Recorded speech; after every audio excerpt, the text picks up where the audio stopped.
मसीह में प्रिय भाइयों और बहनों, प्रभु और उद्धारकर्ता यीशु मसीह के अनमोल नाम में आपको नमस्कार। आज का पवित्र बाइबल पाठ कार्यक्रम का उद्देश्य प्रत्येक व्यक्ति के जीवन में नियमित और सुधारात्मक बाइबल पढ़ने की आदत स्थापित करना है। हमारे वीडियो प्रतिदिन प्राप्त करने के लिए कृपया हमारे चैनल को सब्सक्राइब करें और नोटिफिकेशन आइकॉन भी दबाएं।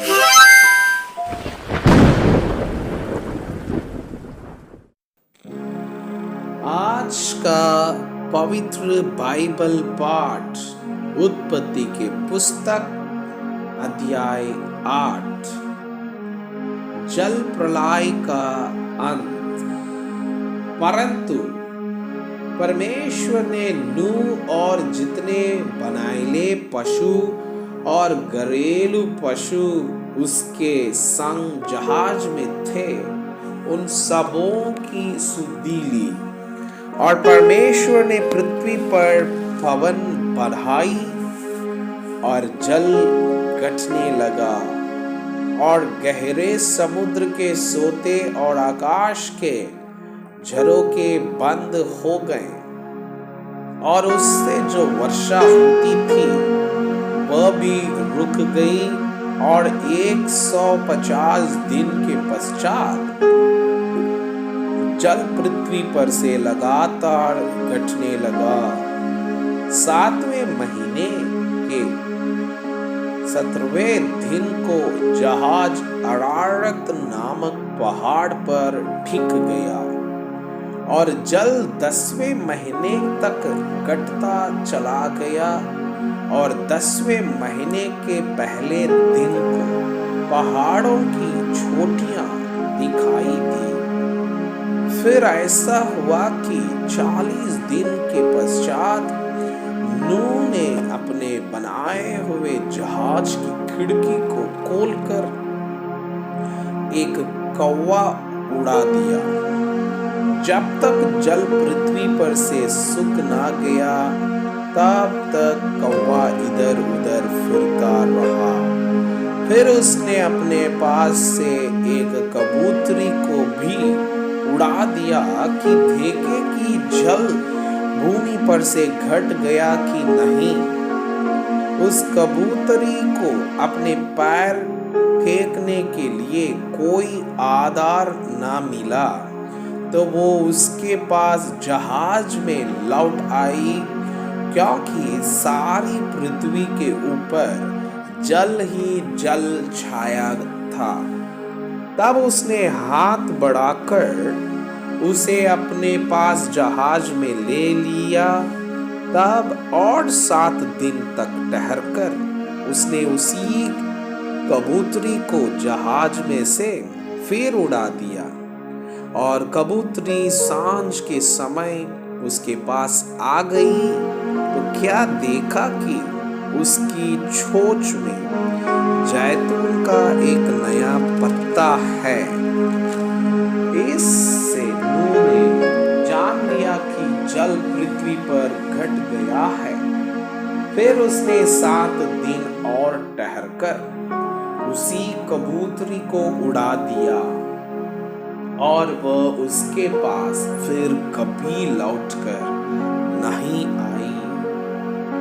नूह की आयु के 601 वर्ष के पहले महीने के पहले दिन जल पृथ्वी पर से सूख गया।